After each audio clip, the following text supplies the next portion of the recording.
Salut à toutes, salut à tous. J'espère que vous allez bien. C'est Robert, pour changer. Et aujourd'hui, nous allons partir pour un nouvel épisode plein de surprises et de rebondissements. Toujours en compagnie de notre cher Miguelito. Miguelito Miguelito Bah, t'es où Miguelito?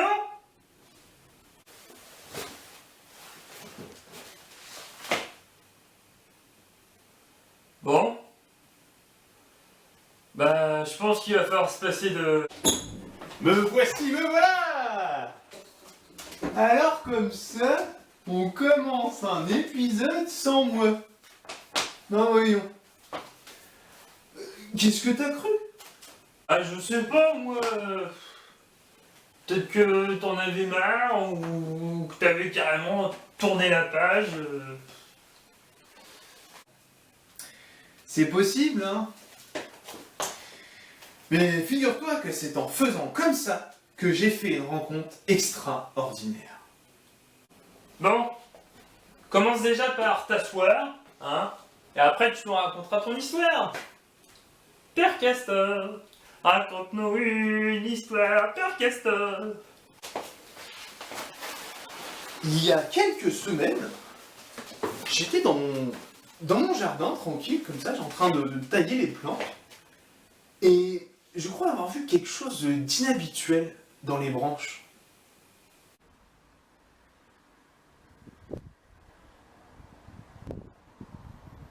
Qu'est-ce que c'était? Parce que bon, moi là je vois que une plante quoi, c'est bon, c'est vert, c'est une branche, bon. Ah bah c'est ce que je croyais aussi. Mais regarde plus attentivement.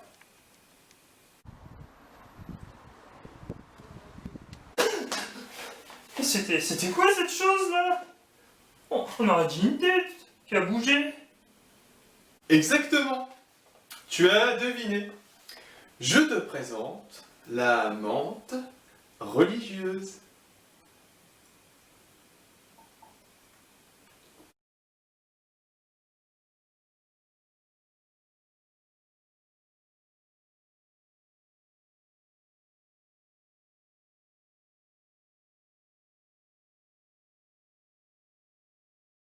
Ok. Et t'as décidé d'illustrer chaque mot par un petit jeu? On peut être croyant et avoir le sens de l'humour, hein. Non? Ouais. Bon. Tu nous racontes où on fait une sieste? On les retrouve dans les plaines, dans les champs, surtout dans la forêt. Ici, retrouver une menthe religieuse dans mon jardin en ville, à Sotteville-Liremont, c'est complètement inouï. Pas du tout là, non mais je te coupe tout de suite hein. C'est pas du tout ça. Tu connais rien en fait en monte.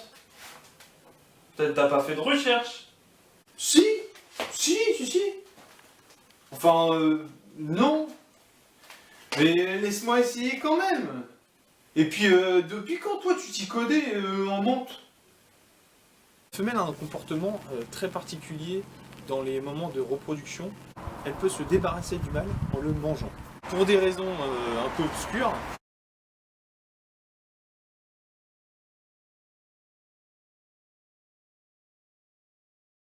Ah bah tu sais, t'es pas le seul à être curieux. Hein? C'est pas trop mal. Par contre, il y a une raison à laquelle la femelle mange le mâle. Bah vas-y, dis-nous tout Einstein.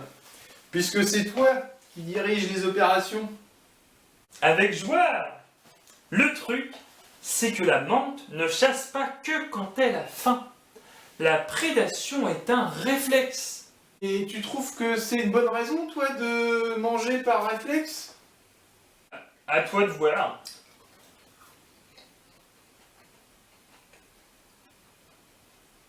Si tu veux, c'est un peu l'instinct qui dirige.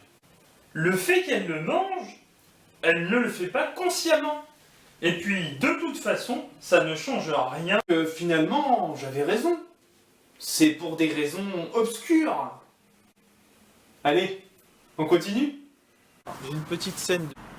Notre petite menthe religieuse est en train de effectuer un petit nettoyage. Un nettoyage d'été. À ce propos, sais-tu pourquoi elle se nettoie juste après avoir mangé? Regardez cette finesse avec laquelle elle est en train de se nettoyer le bout des pattes.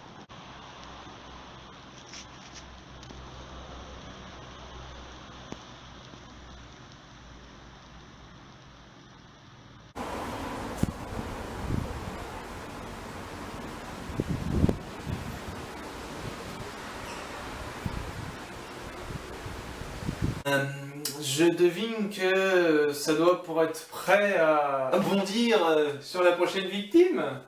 Et ça, c'est bien, mon petit Mimi. T'as bien lu tes fiches. Enfin, mes fiches. Allez, la suite. On peut peut-être repartir sur des présentations? Tout à fait. La menthe religieuse fait partie de l'ordre des Manthoptera. Ça nous vient du grec ancien mantis, qui signifie prophétesse, et ptéron, qui veut dire les ailes. Elle a des ailes. Vraiment. Et tu peux nous montrer?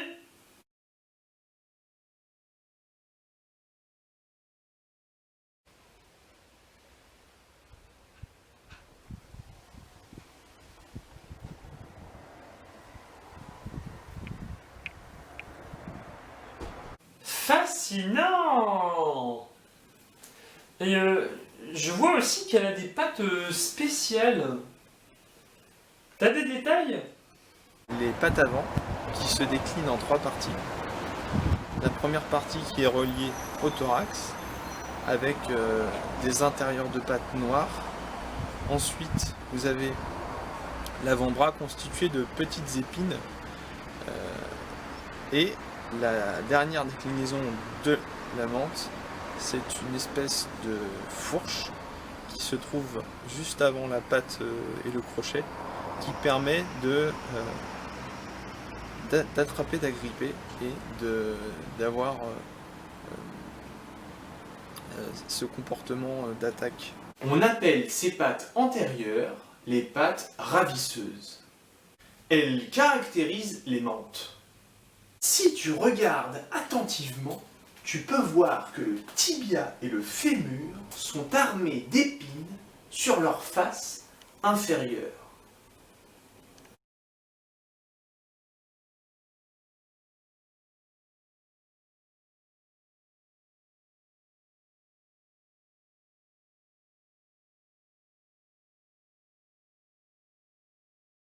Ça me fait penser, tu sais, à la faux du diable.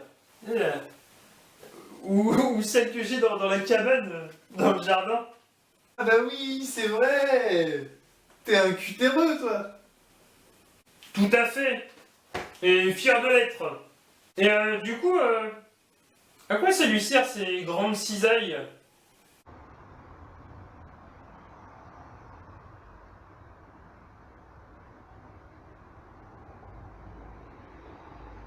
Et pourquoi elle commence par la tête? C'est pour lui briser les liaisons nerveuses. Comme ça, elle reste immobile. D'ailleurs, regarde, si elle ne le faisait pas, les ailes continueraient de bouger encore plus vite.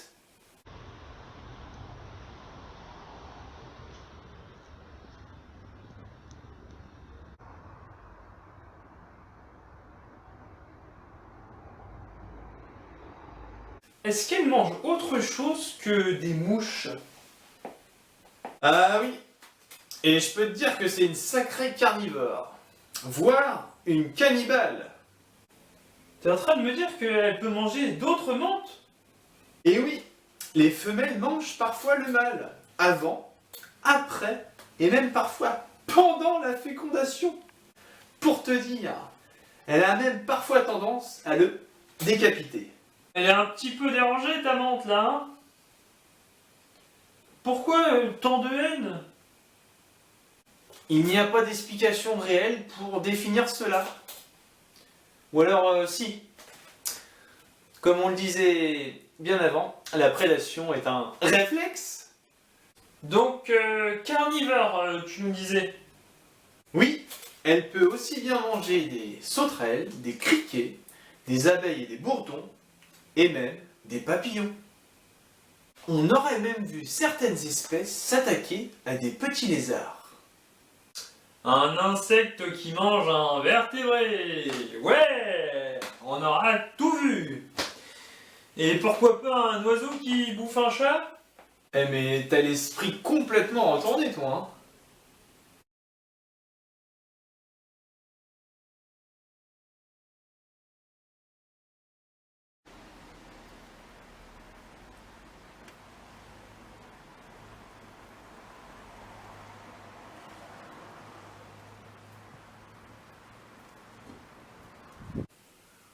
Pourquoi on la voit si peu bouger?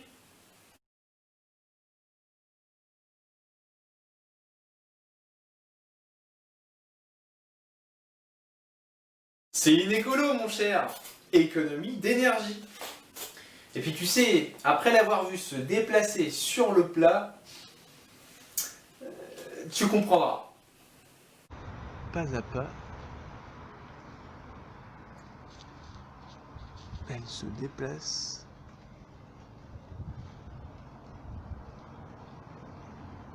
Elle fait un petit peu handicapée comme ça. Ah mais, comme les faces, en fait. À ce propos, elle danse aussi comme les phasmes. Tu sais, pour imiter les branches. Dans le vent. Pour laisser croire à une brindille qui danserait au fil du vent.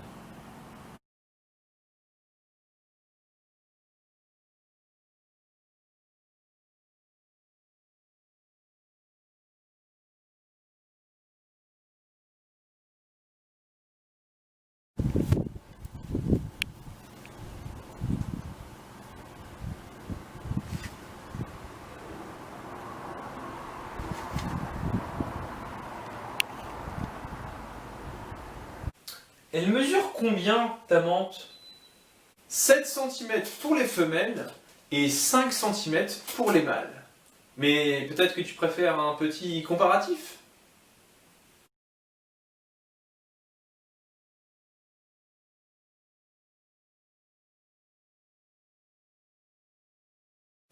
J'ai vraiment l'impression de ne jamais avoir vu une tête aussi spéciale. Figure-toi qu'elle a une excellente vue, car elle possède 2 gros yeux à facettes et 3 yeux simples. De quoi? Et ça lui fait 5 yeux en tout. Non, je pense que c'est les 2 gros yeux pour les billes principales, et après t'as 3 petits yeux au niveau des points noirs.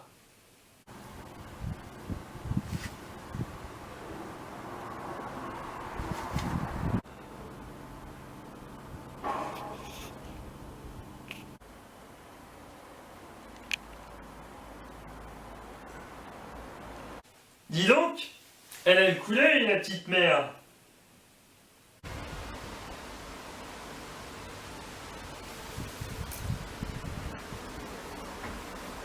Yes! Ses yeux lui servent pour les variations de lumière.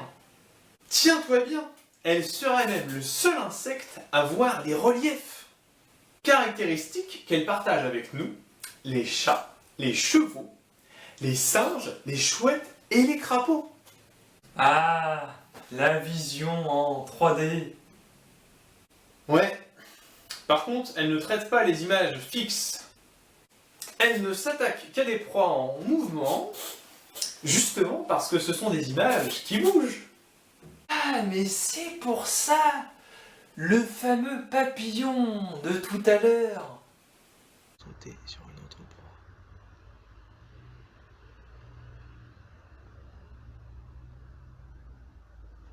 En parlant de papillons, est-ce que je t'ai dit qu'elle pouvait voler? Tu charries. Genre, vraiment quoi? Comme un oiseau? Mais non, faut pas exagérer non plus. Écoute, je te montre et après on en reparle.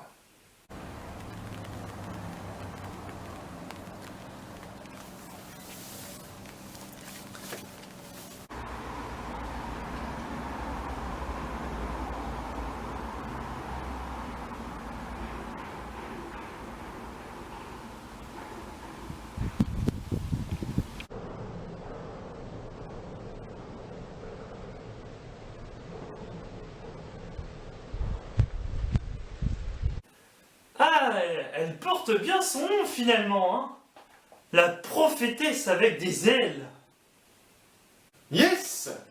D'ailleurs, on l'appelle aussi tigre de l'herbe, cheval du diable ou encore prix Dieu. Mais si elle vole, c'est pour aller où? Et puis, on peut la retrouver partout en France. À l'origine, elle était surtout présente en Midi-Pyrénées, parce que le climat était chaud et agréable. Mais avec le dérèglement climatique, elle a migré un peu partout. Elle peut voler assez loin finalement. C'est pour cette raison qu'on peut la retrouver en ville, dans nos jardins. Dans tous les jardins.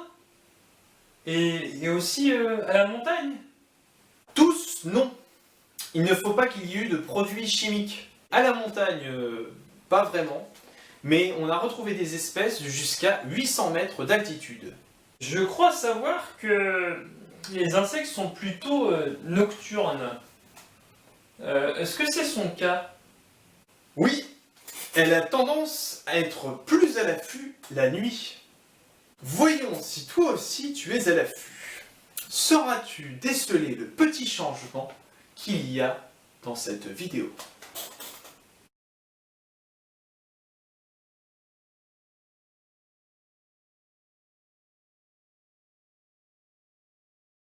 Les yeux, non? On dirait qu'il y a plus de noir. Oh, c'est impressionnant. Voire intimidant.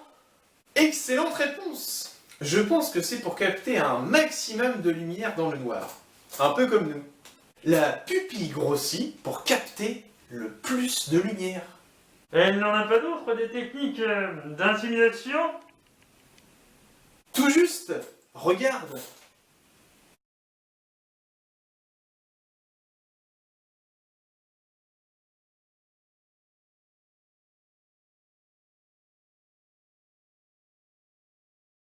Elle sait aussi être très touchante. Ah, laisse-moi tranquille.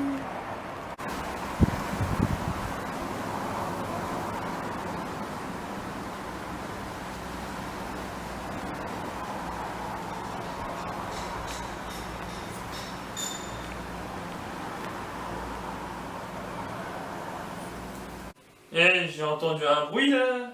J'ai l'impression.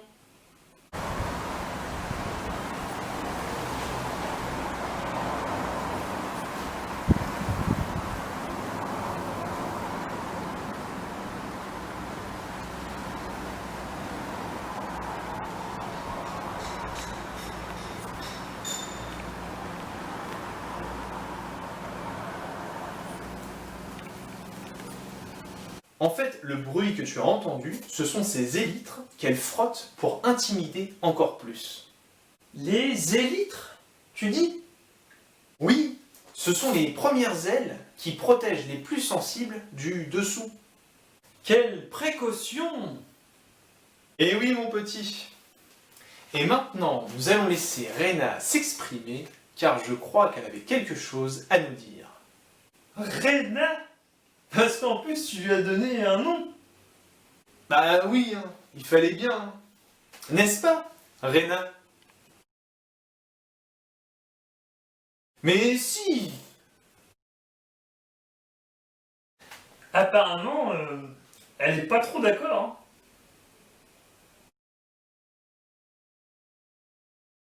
Hein. T'exagères, franchement. Eh mais tu vas nous dire non comme ça jusqu'au bout?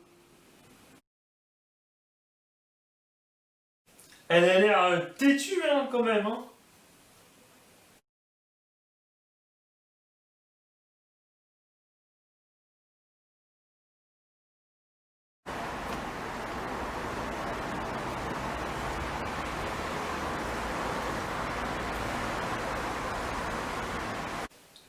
C'est quoi ces taches là? Dans l'intérieur des pattes?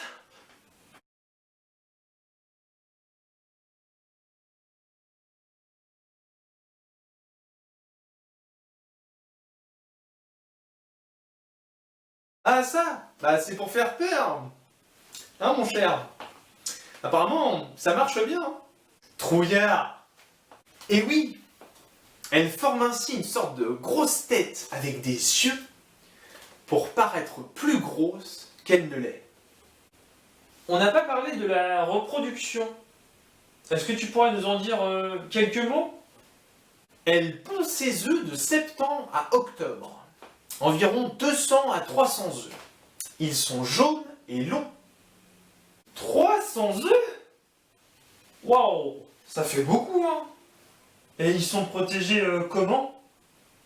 J'y viens, Lucien. Elle forme une hautech.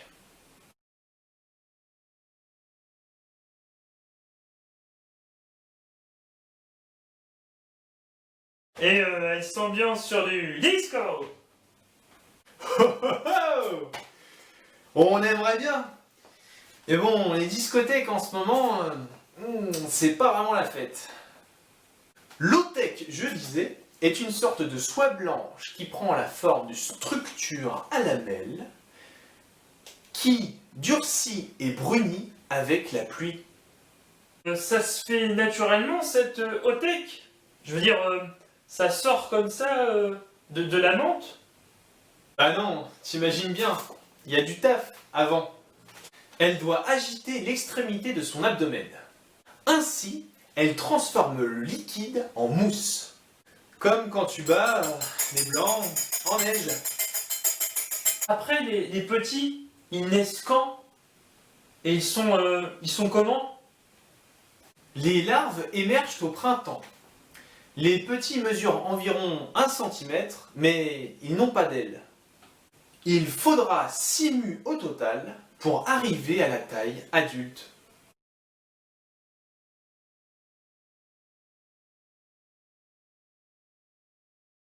Bien, bien, bien. Voilà. Il y a aussi les mâles qui ont de plus longues antennes que les femelles. Ok. Et t'as plus compliqué encore? La menthe a des sensiles spécialisés, en l'occurrence mécanoréceptrices, qui captent les vibrations de l'air produites par le vol des insectes.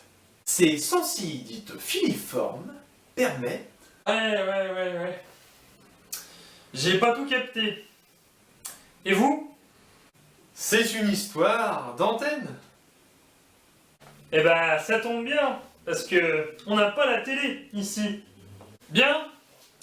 Comme j'ai débuté cet épisode dans la plus grande des solitudes, eh bien, je vais conclure de la même manière. Donc, on embrasse tout d'abord l'assistant stagiaire du jour. Gros bisous. Bisous les curieux. Et surtout, restez-le. Allez, ciao. Je vous dis à la prochaine. Prenez soin de vous et de vos petites bêtes. Gardez un œil au jardin, car le hasard des rencontres sourit à celui qui ouvre grand les yeux sur le monde du plus petit. Vous pouvez nous retrouver sur les réseaux sociaux, à l'adresse YouTube Miguel Play, à la même adresse sur Facebook et sur Instagram emi.ple. En attendant, je vous laisse avec quelques images de Rena qui a su nous proposer les poses les plus sensuelles, les plus élégantes du règne des insectes. Allez, gros bisous!